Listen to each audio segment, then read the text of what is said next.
Bonjour, Patrick Végétosphère, j'espère que vous allez bien. Aujourd'hui, le jasmin niduflorum, un jasmin d'hiver qui est particulièrement lumineux au cœur de l'hiver. Si vous voulez en savoir davantage sur cette plante, c'est tout de suite sur Végétosphère. N'oubliez pas le petit pouce bleu, n'oubliez pas de vous abonner.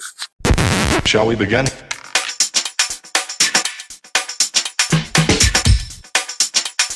Le jasmin niduflorum est un arbuste, une plante grimpante. Alors, très difficile à estimer. C'est vrai que si vous devez acheter un jour ce jasmin d'hiver, vous le trouverez avec les plantes grimpantes, les clématites et autres chèvrefeuilles.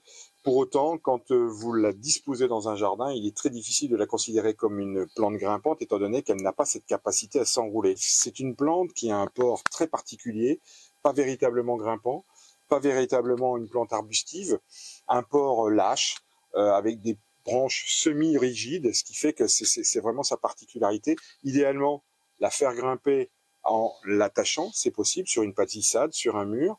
On peut aussi la mettre en massif, et à ce moment-là, après la floraison, on la taille très sévèrement pour la tenir en boule, littéralement, et alors elle offrira une très belle floraison l'hiver prochain.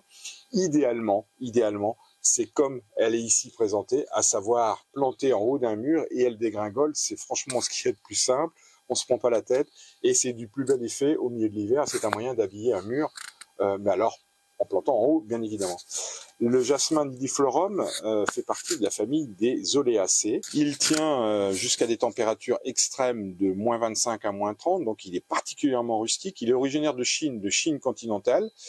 Donc ceci explique cela, et il a aussi une sacrée capacité à résister à la sécheresse estivale. Donc c'est une plante qui fait le grand écart entre une tenue au froid et une tenue au chaud et au sec en particulier.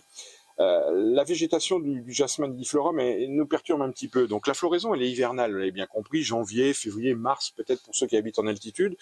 Une fleur lumineuse, très lumineuse, jaune, qui est composée de 4 à 6 pétales. Même si nous appelons cette plante jasmin, il n'y a pour le coup aucun parfum sur le jasmin d'hiver. Son intérêt, c'est cette floraison au cœur de l'hiver. Le feuillage du jasmin niduflorum est quelque chose qui arrive en fin de floraison, en mars ou en avril, donc même la floraison passée.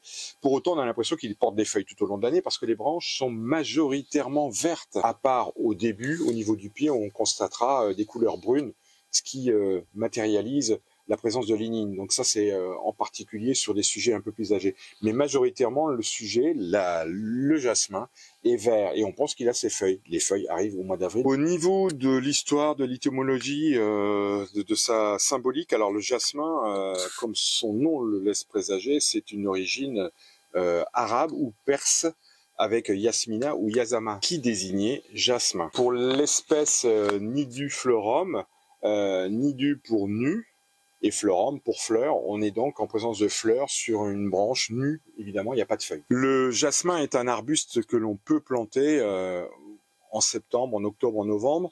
C'est vraiment le moment le plus opportun pour être relativement tranquille par rapport au printemps et aux étés de plus en plus secs, et ou aux problèmes que nous pourrions rencontrer avec les interdictions d'arrosage qui vont évidemment se multiplier. Donc les plantations d'hiver, d'automne vont pouvoir permettre à vos végétaux de s'enraciner tout doucement, mais sûrement, et de gagner en autonomie pour le printemps et l'été qui arrivent derrière. On ne vous garantit pas qu'il n'y aura pas un moment ou un autre où il faudra arroser, mais sincèrement, compte tenu de sa résistance à la sécheresse, au manque d'eau, cette plante est d'être relativement tranquille le premier printemps et le premier été. Un petit terreau de plantation fera parfaitement l'affaire avec un trou de 40 sur 40. En général, on achète les jasmins comme les clématites, elles sont dans des pots hauts de 20 à 30 cm de haut qui vont faire 10 à 15 cm de diamètre.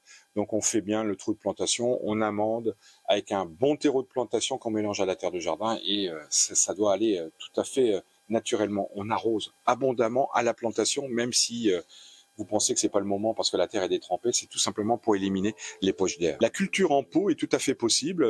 C'est une plante qui répond très bien. On la voit ici ou là sur des balcons. C'est peut-être pas la première plante qu'on va mettre sur un balcon, mais parce qu'elle va égayer un balcon en hiver, elle est évidemment assez incontournable pour cet effet. La fertilisation, les soins, les problèmes de maladie. Alors au niveau de la fertilisation, plante relativement résistante. Donc si vous avez une terre infâme, apporter un engrais bio, c'est tout à fait possible.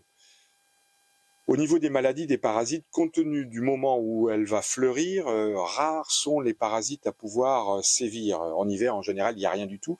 On peut constater, quand on est très embêté par les pucerons, une attaque sur le feuillage. On est alors en présence de feuillage, on est plutôt sur avril-mai, un moment où les pucerons peuvent être en nombre. La multiplication, écoutez, c'est simple, les boutures se font excellemment bien. Et les marcottes encore plus. Donc c'est une plante qui est très facile à multiplier. Le bouturage va s'effectuer plutôt en août-septembre, à un moment où on va avoir des facilités parce que la température le permet. L'enracinement est assez rapide. Pour ce qui est des marcottes, alors là vous pouvez faire ça un peu quand bon vous semble. Idéalement au printemps, on couche une branche, je vais vous mettre une photo, on couche une branche dans le sol avec 2-3 petits crochets. En général, au niveau d'un nœud, vont venir des racines, vont s'enraciner, de nouvelles racines. Il suffira de sectionner a posteriori la saison d'après pour pouvoir mettre ça en pleine terre. C'est un moyen de multiplication simple, rapide, 6 mois à 1 an maximum. En ce qui concerne les espèces et les variétés, Jasminum niduflorum est tout seul. On peut rencontrer ci et là des variétés, des espèces différentes. Pour ce qui est du sud de la France et du pourtour méditerranéen, on connaît un jasminum assez proche, tout compte fait. Il s'appelle le Jasminum fruticans et il a plutôt une localisation au niveau de la Méditerranée, comme j'ai dit tout à l'heure. Voilà pour le Jasminum niduflorum, un jasmin du cœur de l'hiver, un jasmin sans parfum, certes, mais particulièrement lumineux à un moment où on recherche du jaune, du soleil.